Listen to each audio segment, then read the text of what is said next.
할렐루야. 오늘 또 주 안에서 우리 사랑하는 성도님과 함께 주삼 규제를 통한 말씀 묵상의 시간을 갖도록 하겠습니다. 먼저 우리 찬송 382장 너 근심 걱정 말아라 주 너를 지키리니 우리 함께 찬양을 하나님께 드리면서 큐티 시작하겠습니다.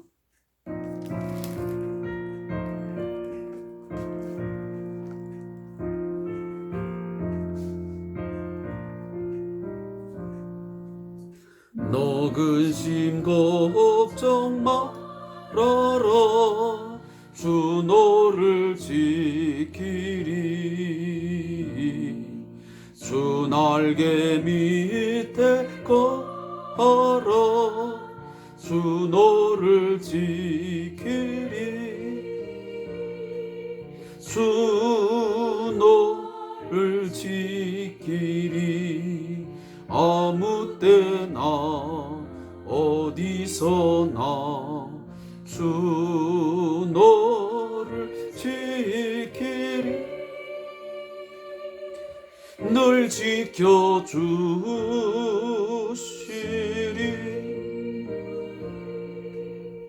어려워 낙심될 때에 주 너를 지키리 위험한 일을 당할 때 주 너를 지키리 주 너를 지키리 아무 때나 어디서나 주 너를 지키리 늘 지켜주시리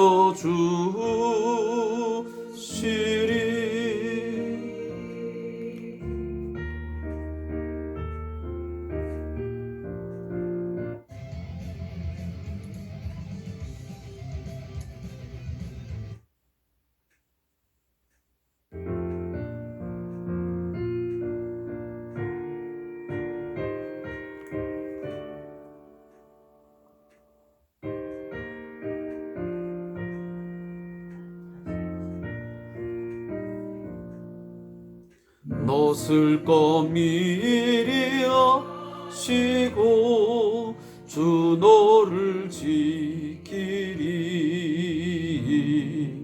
구하는 것을 주시며 주 너를 지키리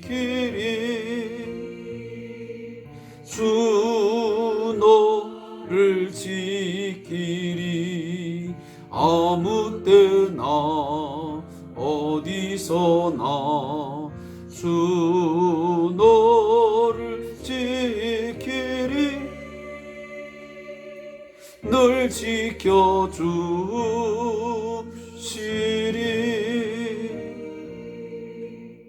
어려운 시험 당해도 주 너를 지키리 구주의 품에 거하라 주 너를 지키리 주 너를 지키리 아무 때나 어디서나 주 너를 지키리 늘 지켜주시리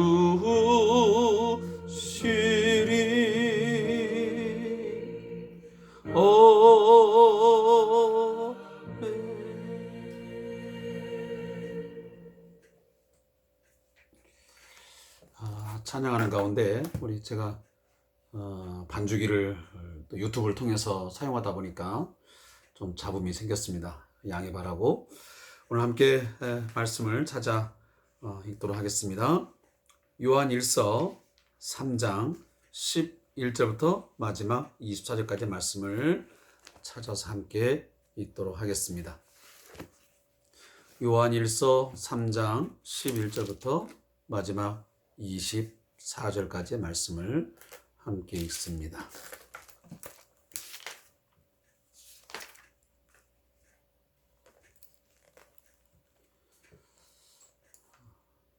함께 읽겠습니다. 우리는 서로 사랑할지니 이는 너희가 처음부터 들은 소식이라. 가인같이 하지 말라. 그는 악한 자에게 속하여 그 아우를 죽였으니 어떤 이유로 죽였느냐? 자기의 행위는 악하고 그의 아우의 행위는 의로움이라. 형제들아, 세상이 너를 미워하여도 이상히 여기지 말라. 우리 형제를 사랑함으로 사망에서 옮겨 생명으로 들어간 줄을 알거니와 사랑하지 아니하는 자는 사망에 머물러 있느니라. 그 형제를 미워하는 자마다 살인하는 자니 살인하는 자마다 영생이 그 속에 거하지 아니하는 것을 너희가 아는 바라. 그가 우리를 위하여 목숨을 버리셨으니 우리가 이로써 사랑을 알고 우리도 형제들을 위하여 목숨을 버린 것이 마땅하니라. 누가 이 세상의 재물을 가지고 형제의 궁핍함을 보고도 도와줄 마음을 닫으면 하나님의 사랑이 어찌 그 속에 거하겠느냐. 자녀들아, 우리가 말과 혀로만 살아가지 말고 행함과 진실함으로 하자. 이로써 우리가 진리에 속한 줄을 알고 또 우리 마음을 주 앞에서 굳세게 하리니 이는 우리 마음이 혹 우리를 책망할 일이 있어도 하나님은 우리 마음보다 크시고 모든 것을 아시기 때문이라. 사랑하는 자들아, 만일 우리 마음이 우리를 책망할 것이 없으면 하나님 앞에서 담대함을 얻고 무엇이든지 구하는 바를 그에게서 받나니 이는 우리가 그의 계명을 지키고 그 앞에서 기뻐하시는 것을 행함이라. 그의 계명은 이것이니 곧 그 아들 예수 그리스도의 이름을 믿고 그가 우리에게 주신 계명대로 서로 사랑할 것이니라. 그의 계명을 지키는 자는 주 안에 거하고 주는 그 아이 안에 거하시나니 우리에게 주신 성령으로 말미암아 그가 우리 안에 거하시는 줄을 우리가 아느니라. 아멘. 오늘 함께 읽은 본문 3장 11절부터 마지막 24절까지 말씀 두 부분으로 나누게 됩니다. 먼저 11절부터 18절까지의 말씀은 행함으로 실천하는 사랑이라는 제목으로 기록되어 있습니다. 이 본문에서 사랑은 교회 안에서의 사랑을 의미한다고 말하고 있습니다. 형제 자매를 사랑하는 것을 통해 어떤 사람이 생명에 속해 있는지 사망에 속해 있는지를 판별할 수 있다고 합니다. 서로 사랑하는 것은 철저한 자기 희생을 요구합니다. 예수님이 자기 목숨을 버리기까지 사랑하셨듯이 신자의 사랑은 말에서 그치는 것이 아니라 행동으로 표현되어야 합니다. 사랑하는 성도 여러분, 이 요한 일서를 기록한 저자는 사도 요한이라고 제가 이 요한일서 묵상을 시작하면서 말씀을 드렸습니다. 이 사도 요한은 예수님의 사랑하는 제자 중에 특별히 많은 사랑을 받은 그런 제자입니다. 그래서인지 사도 요한은 특별히 이 사랑에 관련된 그러한 내용들을 무척 많이 강조하고 있습니다. 요한일서를 이제 거의 마무리 지어 가고 있는데 이미 우리가 1장부터 꾸준히 계속 거론되고 있는 내용이지만 사랑을 행하지 아니하면, 그 사랑이 행동으로 드러나지 아니하면 그 사람은 예수 안에 거하지 않는 자다. 진리가 그 안에 거하지 않을 수도 있다라는 이야기를 매우 조심스럽게 하고 있습니다. 오늘 본문에서도 사도 요한은 우리는 서로 사랑할지니 이는 너희가 처음부터 들은 소식이라. 여기 처음부터 들은 소식이란 말은 무슨 말이냐면 우리도 마찬가지지만 내가 예수를 믿을 때에 우리는 복음을 듣습니다. 이 요한일서가 쓰여진 당시로 말한다면 예수님의 제자들 또 사도 요한을 통해서 들을 때라는 것입니다. 그리고 지금 우리로 말하면 우리가 친구를 통해서든 아니면 그 누군가를 통해서든 우리가 교회에 예배당에 가서 출석을 하여 하나님의 말씀을 듣고 또 성경 공부를 하여 복음이 무엇인지를 듣습니다. 그러면 그 복음의 핵심이 뭡니까? 하나님이 죄인된 우리를 먼저 사랑해 주셔서 이 죄인된 우리를 구원하기 위하여 예수가 이 땅에 와서 십자가에 죽어 주셨다. 그것이 하나님께서 우리 인간을 사랑한다고 하는 가장 최고의 최상의 표현이다. 이게 지고한 사랑이다.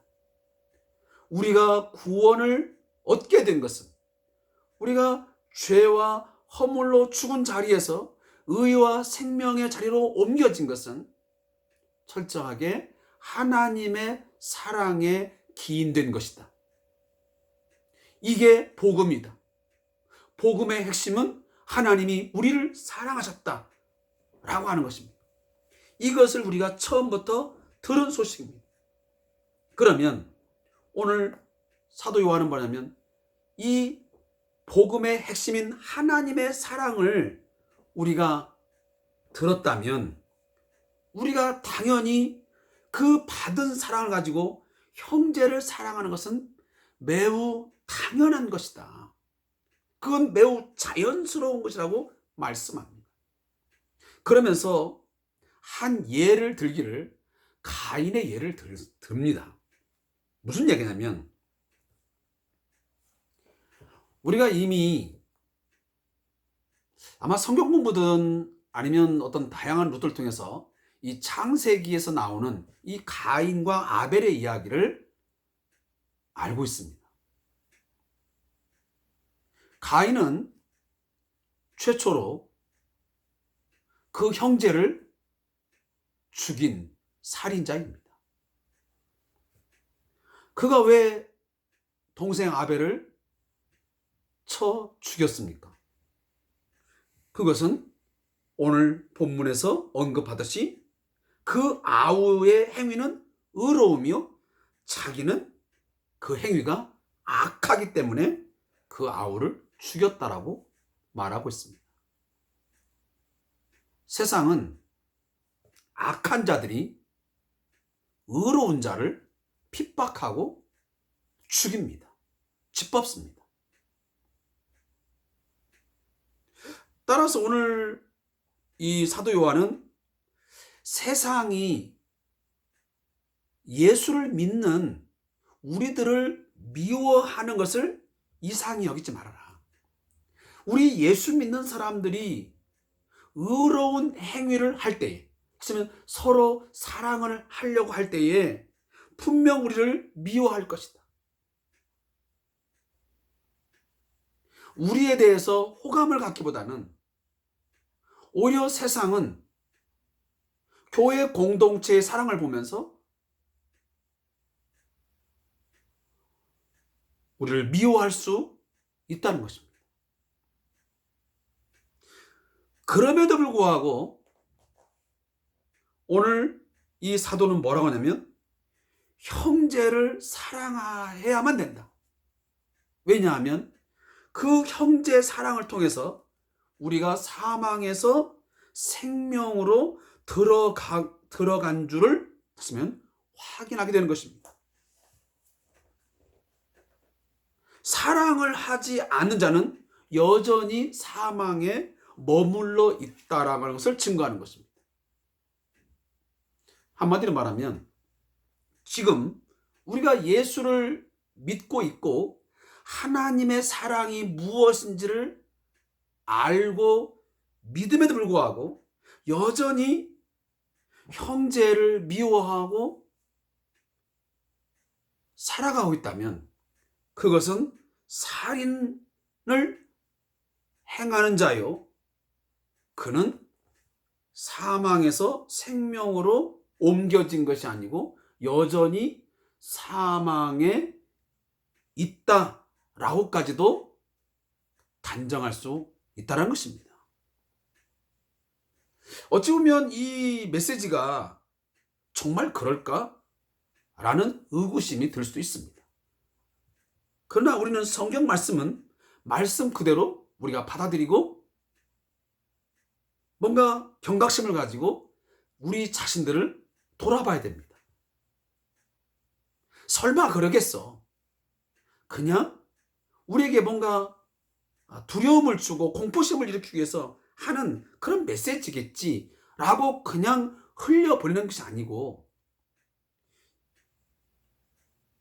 이 말씀이 내게 선뜻 도움이 되지는 않지만 그럼에도 불구하고 하나님의 말씀이 그렇다 하면 이 말씀에 대해서 우리가 좀 더 깊이 있게 무게감을 가지고 신중하게 우리 자신을 돌아보는 그런 기회를 삼아야 됩니다.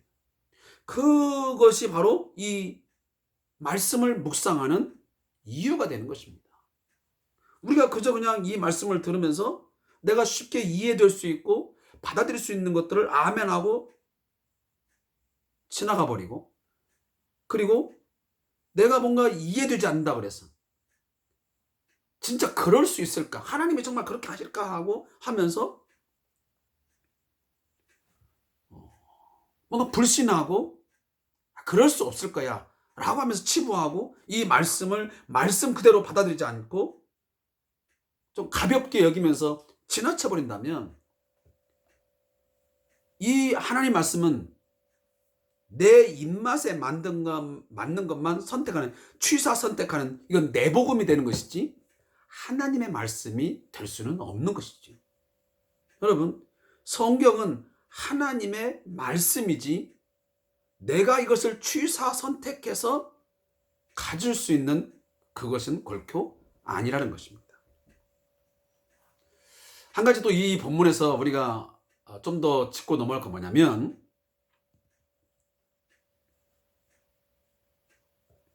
오늘 본문에 보면요.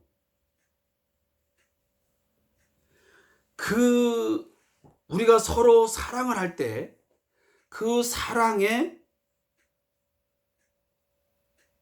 근원이 뭐냐? 왜 우리가 형제를 왜 사랑해야 되냐? 왜 우리가 서로 사랑해야 되냐? 그 사랑의 가장 그 근원이 뭐냐면 16절이에요. 그가 우리를 위하여 목숨을 버리셨으니 우리가 이로써 사랑을 알고 우리도 형제들을 위하여 목숨을 것이 마땅하다. 우리 기독교의 사랑은 세상이 말하는 사랑과 다릅니다. 우리가 지금 이 성경에서 이야기하고 있는 말하고 있는 사랑과 세상이 그냥 보통 명사로 말하고 있는 사랑과는 물론 닮은 점도 있겠지만 분명히 다릅니다. 여기서 사랑은 하나님의 사랑이요 뿐만 아니고 예수가 이 땅에 와서 십자가에서 나를 위하여 죽여 주신 그 자기 희생적인 그 십자가의 사랑을 오늘 본문에서 말하고 있습니다. 그 사랑을 우리가 알고 그 사랑을 행해야 된다는 겁니다. 그러니까 일반적인 세상의 사랑을 알고 그 사랑을 우리가 서로 나누는 게 아니고 우리는 하나님의 사랑, 십자가의 사랑을 알고 믿어서 그 사랑을 행해야 된다고 하는 것을 말하는 것입니다. 그래서 그 사랑의 어떤 근거, 그 사랑의 어떤 정당성, 이것은 바로 여기 있다는 것을 제가 다시 한번 말씀을 드리고 중요한 것은 이 사랑을 해갈 때 말과 혀로만 하지 말라. 뭘로 해라? 행함과 진실함으로 해라. 다른 말로 말하면 요즘처럼 날씨가 매우 춥습니다. 근데 추운 사람이 내 곁에 있습니다. 그러면 덥게 하라, 덥게 하라. 추위를 빨리 피해서 덥게 하라. 말로만 하면 그 사람에게 무슨 의미가 있습니까?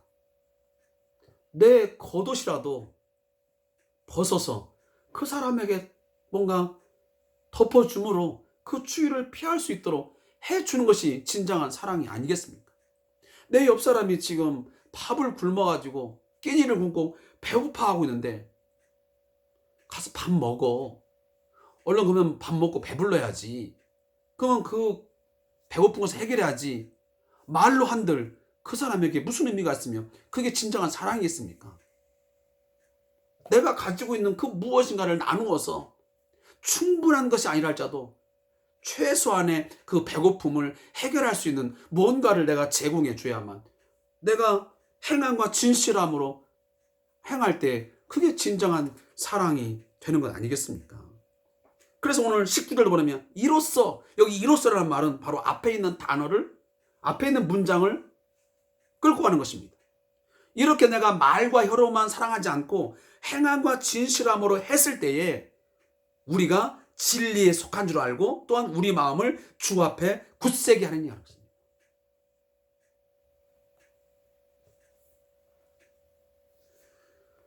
그리고 뭐 시간상 많은 본문들을 다 이야기할 수는 없고요. 자, 여기 보면 이렇게 우리가 하나님 앞에서 사랑을 행함과 진실함으로 행하면서 살아갈 때, 그리함으로 책망할 것이 없는 그러한 성결한 삶, 사랑의 삶을 살게 되면 우리가 하나님 앞에서 담대함을 얻고 무엇이든지 구하는 바를 그에게서 받을 수 있다라고 말합니다. 그러면 어떤 사람들이 이렇게 이야기합니다. 그러면 우리가 기도의 응답을 받으려면 반드시 의로운 행위를 해야만, 사랑을 베풀고 꼭 그것만 해야만 받는 것인가? 그러니까 하나님께부터 뭘 받는 것이 내 열심, 내 선한 행위로 되는 것인가 하는 그런 뉘앙스를 우리가 느낄 수 있습니다. 그러나 성경 전체를 우리가 보아야 됩니다. 이 단순히 이 말씀만 보지 말고 이 전체를 볼 때 이 내용은 무엇을 지금 더 크게 말하고 있냐면, 우리가 서로 사랑을 행한다고 하는 것은 이미 사망에서 생명으로 들어간 것을 확증하는 것이고, 또한 우리 안에 진리가 있음을 확증하는 거거든요. 그러면 우리 안에 진리가 있고 우리가 진리에 속해 있고 그리고 하나님이 우리 안에 거하신다면 결국은 그의 계명을 지키게 되고, 그리고 우리가 그에게 뭔가를 구하면 하나님께서 그 구하는 바를 들어주시는 것은 이건 매우 자연스러운 것이고 그리고 합리적인 생각이 아니겠습니까? 뭘 했기 때문에 뭘 한다 이런 거 차원을 벗어나서 우리가 진실함과 행함을 가지고 서로 하나님의 사랑을 가지고 나눈다면 그는 분명 이미 진리 안에 진리에 속한 자인 것이고 하나님 안에 거하는 자이고 그의 계명을 지키는 자임에 틀림이 없어요. 그러니 당연히 하나님이 우리가 무언가를 구할 때에 그 구하는 바를 주시겠죠. 그리고 그가 반드시 받겠죠. 그래서 오늘 24절 뭐라며?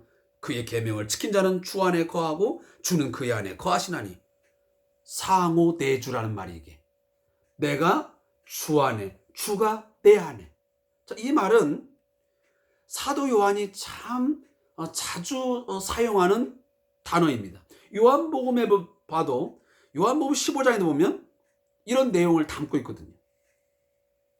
내가 주 안에, 주가 내 안에, 그가 내 안에, 내가 그의 안에 거한다로 하는 그 상호 내주 이야기를 참 많이 합니다. 성령이 내 안에, 내가 성령 안에서 그에게 순종하는 삶, 이런 말씀들을 많이 인용을 하거든요.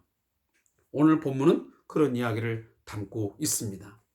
자, 다른 이야기 다 정리를 하고라도 사랑하는 성도 여러분, 우리가 하나님의 사랑을 진정으로 알고 믿는다면 그는 분명 내 이웃을 사랑할 수밖에 없습니다.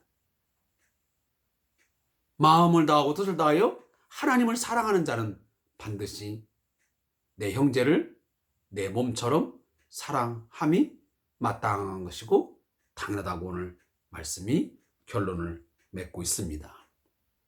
이 말씀 꼭 기억하시고 이번 연말을 맞이하면서 또 성탄절 다가오지만 다시 한번 하나님의 사랑이 무엇인지, 그 하나님의 사랑이 오늘 우리에게 구체적으로 어떻게 실제화되고 그 사랑을 통해서 내가 오늘 또 우리들이 어떠한 복을 누리게 되는지를 깊게 묵상하시고 그 사랑을 오늘 내 이웃에게, 내 형제와 자매들에게 말과 혀로만이 아닌 행함과 진실함으로 여러분 행함을 통해서 여러분들이 진리 안에 있음을, 또 하나님의 말씀이 내 안에 늘 머물고 있음을 그렇게 확증하고 또 증명하는 삶을 살아갈 수 있기를 바라겠습니다. 자, 마지막 부분 제가 저자의 묵상을 읽고 오늘 본문을 마치겠습니다. 믿음은 흔들리는 우리의 마음과 감정에 의지하는 것이 아니라 흔들리지 않으시는 하나님을 굳게 신뢰하는 것이다. 하나님은 우리 마음보다 크시고 모든 것을 아신다는 표현은 정죄의 메시지가 아니라 위로의 메시지다. 여기서 하나님의 전지하심은 우리의 악한 의도와 숨겨진 죄를 향하는 것이 아니라 선한 의도와 마음을 살핍니다. 본서에서 반복적으로 언급되는 한 가지 주제는 신자들도 죄를 범할 수 있다는 것입니다. 이처럼 신자가 실패한 순간에 사탄은 종종 무력감과 좌절감을 심어줍니다. 이러한 사탄의 메시지에 굴복하여 죄책감에 시달리고 의로운 삶을 추구하는 것을 포기하기도 합니다. 저자는 바로 이때 모든 것을 아시는 하나님을 바라보고 그분을 신뢰하라고 말합니다. 하나님은 우리가 진리 가운데 있으며 하나님의 자녀로 살아가려는 마음을 가지고 있음을 아십니다. 그러한 하나님을 바라보며 마음을 굳세게 할 때에 영광스러운 신앙의 여정을 지속할 수 있을 것입니다. 제가 지금 설명하지 않은 그 본문을 이 저자가 이 내용에 담고 있습니다. 이해되지 않아도 다음 기회가 되면 또 이 말씀을 한번 거론할 거니까 너무 여러분 부담 갖지 아니하고 제가 오늘 함께 나누었던 이 메시지만을 마음에 잘 새기면서 오늘 또 이 메시지를 담으면서 하루를 정리하겠습니다. 내일도 또 연말을 맞이하면서 진정 하나님의 사랑을 더 풍성하게 우리의 삶 속에서 그렇게 드러내는 삶이 있기를 바라겠습니다. 오늘도 함께 주삼 교회를 통한 말씀 묵상의 시간을 함께 해주셔서 감사합니다. 고맙습니다.